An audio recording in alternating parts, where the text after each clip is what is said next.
8:36 back on the Big Boy Radio Show. You're listening to Florida Sports Talk powered by NBC Sports. You can listen live online all the time. FloridaSportsTalk.fm. Adam Reardon, Chris Doring with you. Time now to turn our attention to Coral Gables. Find out what's going on down there at the University of Miami as they get ready for Saturday at noon. Sun Life Stadium as the Florida Gators will roll into town. When we talk Miami Hurricane sports, we do it with our good friend Danny Money of CanesInSight.com. Danny, good morning. How are you, my friend? Doing amazing, man. Ever since I started doing this show, I had 2 days circled on my calendar. This date and then Saturday. So, it's a good time. No, there's no question about a lot of anticipation coming up for Saturday. We'll get into that in just a moment. But let's go back to last Friday, Miami's first game of the season against FAU. A little bit of a mixed bag for me. Some good things, some things that maybe you thought Miami would look better at than they did against an opponent like FAU. For me personally, I graded it like a C+, B- performance against FAU. What were your thoughts about the game against Florida Atlantic? Well, it really depends on what position group you're grading. If you're talking about Stephen Morris, uneven performance. Looked a little bit like last year in terms of getting a little jumpy, losing his accuracy at times. He did show some improved touch. Had a beautiful throw on a wheel route to Herb Waters. Made a beautiful touchdown throw to Clive Walford. So really showed that improved touch and accuracy that he's been working on in the offseason. However, he does tend to get a little jumpy when he feels some pressure. And he's not a guy to necessarily throw picks or get sacks, but he'll lose his accuracy, he'll lose his base, and just sort of lose his fundamentals. So we saw a little bit of that against FAU. And obviously, the FAU pass rush is a lot different than what he's going to see this weekend. So Morris a little inconsistent. You hate to see Stacey Coley drop a couple passes. He was my breakout pick when I talked to you guys last week. But that didn't turn out too hot. Dropped a couple touchdown passes. But again, just a true freshman. But the defense played really well. I'd like to see maybe a little more physicality, a little more big hits. They really missed Deion Bush out there and Eddie Johnson, who's since gone on to junior college. But the pass rush was there. They almost got half of it last year's season total for sacks, albeit against FAU, but still you saw a little more juice out of that pass rush, and they did a better job stopping the run. So that was the real takeaway from the FAU game. How about on the negative side? I know you mentioned a few of the drops there, and I know a lot of the fans were upset maybe with some of the conservative nature of that game and not wanting to show too much to their next opponent, Florida. But were there some other things that you thought or particular players that needed some improvement or things that Miami was doing on all three phases schematically that needed some work? Miami rushed the ball very well at over 300 yards. But one of the flaws of the last 2 years reared its head again, which is short yardage running. They weren't able to punch it in towards the end with the third stringers, and they usually don't really care about the third stringers, but we were using Gus Edwards, so we hoped to become that short yardage back, and he wasn't able to punch that in. That was a little frustrating. There was a 4th and 1 that didn't convert with the first teamers. So that's one thing that might play a role this Saturday is that short yardage game, and that's an area Miami has struggled really since Al Golden joined the team. Now, Duke Johnson leads the country in rushing after week number 1, but is this a case more of when you look at Miami's offensive line against FAU, didn't really dominate them? I mean, again, you look at the numbers and you say, oh, this had to have been a great performance by your offensive line. Did Duke Johnson rush for that many yards? Did Miami rush for that many yards because of the offensive line play or in spite of it? I think it was a little bit of both. On Duke's touchdown run, which was about 50-plus yards, the blocking was absolutely perfect at the point of attack at the second level. I mean, everybody did a perfect job on that, and he basically walked into the end zone untouched. Duke Johnson's the type of guy that when he gets perfect blocking, he takes it 50, 60 yards. So that's where Duke comes into play. But the blocking on that play was really phenomenal, and I thought it was fine overall. Again, it's FAU, so you're not getting the true test like you're going to get this week with that Gator front. But I thought the offensive line was fine, except for that 4th and 1 was really kind of disconcerting because that's been a flaw with this team, even with the size of the offensive line. All right, let's turn the page, man. Time to get to a little Florida-Miami talk. And for me, as a kid growing up in the 80s, I was a huge fan of this rivalry. Attended games down in the Orange Bowl between the two and here in Gainesville as well. But for younger fans, there's not much of a history here amongst these two teams playing one another.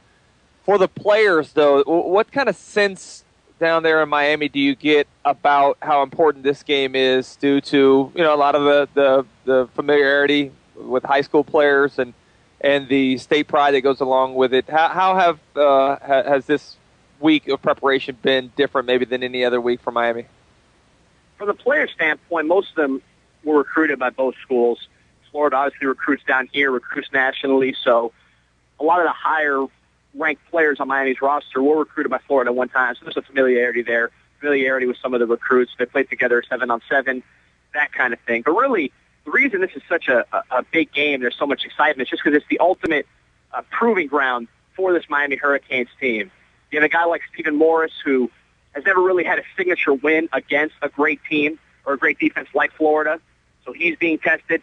Duke Johnson really struggled in the big games last year, was banged up against Florida State and Notre Dame, didn't really show his full ability. So that's a knock on him. Can he perform against these great defenses? And obviously the defense. They got curb stomped by Kansas State and Notre Dame last year. Two teams with flawed offenses, but very physical offenses and mobile quarterbacks. And that's Florida in a nutshell. That's really all Florida is.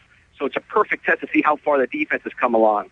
And then for Coach Golden, there's a lot of pressure on him, and you can sense it when he's been doing his interviews this week, just because he's been talking about having a tough, physical, well-conditioned, disciplined football team since he got here.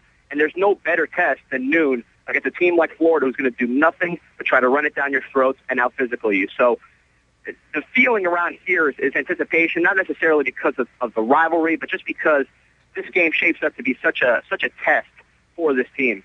Danny Money, CanesInsight.com, our guest here on the Big Boy Radio Show, talking Florida and Miami, talking Miami football with us here on the show. Let me go back to Al Golden and how important this game is for him, because you mentioned in the big tests that he's had over the last couple of years. Now, we can stop, take a big step back, and look at all the positives. Yes, Miami would have won the Coastal last year if they were eligible to play in the ACC championship game. They would have been there, but they were a 7-5 football team. And in the big games against the Notre Dames, the Kansas States, the highly ranked teams, they got blown out of the gym. Is this the kind of game that for the fan base, they're saying, this is about him as much as it's about this team in general? This is about whether or not Al Golden has this program moving in the direction that they want it to move and moving at the speed they want it to move. This is really the game, and some Canes fans, myself included, have given Coach Golden somewhat of a pass for the past 2 years. We've taken the positives, taken the negatives, and really understood that he's building something, and he's been dealt quite a bad hand just by the personnel he was left with and obviously the NCAA cloud.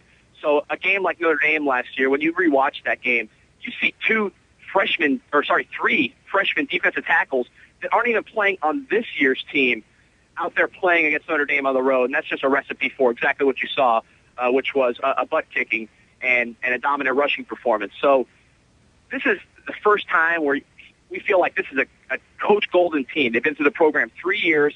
He's brought in a ton of his own recruits, and he has talent. Gator fans won't want to hear this, but I would wager that when you look at the NFL draft picks from this Miami team and this Gator team, they'll be very, very similar, if not tilted towards Miami. They have that much talent on the offensive side of the ball. So really the excuses are starting to dwindle, and when you compare it to a guy like Coach Muschamp, who was able to overachieve last year with that tough schedule, now it's time to see some results. And if Coach Golden was able to get a win against the Gators, it would really, really, really go a long way towards securing his place with the Miami fans and the Miami community. I agree with you. A lot of young talent on that Miami Hurricane roster. I want to know the recipe for a victory for you. What does Miami have to do to win this game on Saturday at noon? Very simple, and it's an old cliche, but it's true. Down and distance. With this Gator team, you saw it last week. They struggle on passing downs. It's just not their game. They really haven't replaced Jordan Reed, at least in my estimation, and they haven't found the guy on the outside. And their pass blocking is still going to continue to suffer.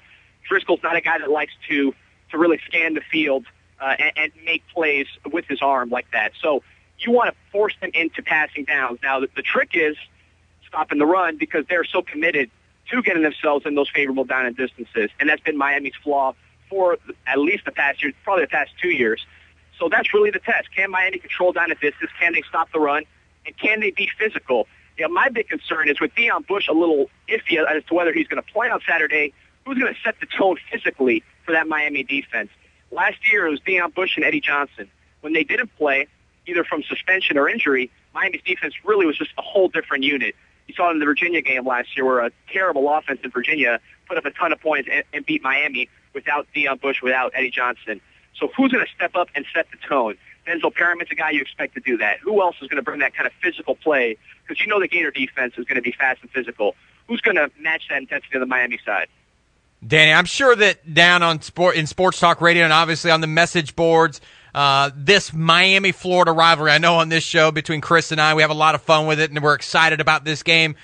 But it's on the endangered species list. I mean, really, when you talk about great rivalries in college football, what is the future of this rivalry from the Miami side? Because apparently at this point, this could be I keep calling it the Haley's Comet game. This may be your only time to see it in your lifetime, unless the two schools can get together and bang out a home-and-home or some sort of agreement to play at some point in the future. In the short term, it doesn't look like anything is imminent. There's just, obviously the Gators had the same issues that they've always had with their scheduling and being the SEC. I think the Canes want it to happen. Miami wants it to happen, but they are starting to see the writing on the wall. Of course, there's always bowl games. These teams are an attractive bowl matchup when it makes sense just because of that rivalry. So that's always a possibility. But as far as, this series renewing in the short term, I don't think anybody expects that. And really it's going to depend on what happens in these next few years. What kind of program is Miami going to be going forward? What kind of program is Florida going to be going forward? And, it's really just going to be kind of a wait and see. But that's another that makes this game so important is this is going to be bragging rights for a few years, whoever can get this W. So that's for us fans that, like to go back and forth with our friends that are Gator fans, this is a huge game for that very reason. Yeah, looking forward to it. Big game coming up at noon on Saturday down there at Sun Life Stadium. Danny, enjoy that game. Enjoy the entire weekend. Really, really appreciate your time as always, my friend. We will talk to you on Thursday of next week, man, and recap the action from down there at Sun Life, my friend. Can't wait. Go Canes. Appreciate it. Danny Money, CanesInsight.com, the best in the business, talking Miami Hurricane football. Coming up next, we'll wrap up this edition of the Big Boy Radio Show right here on Florida Sports Talk.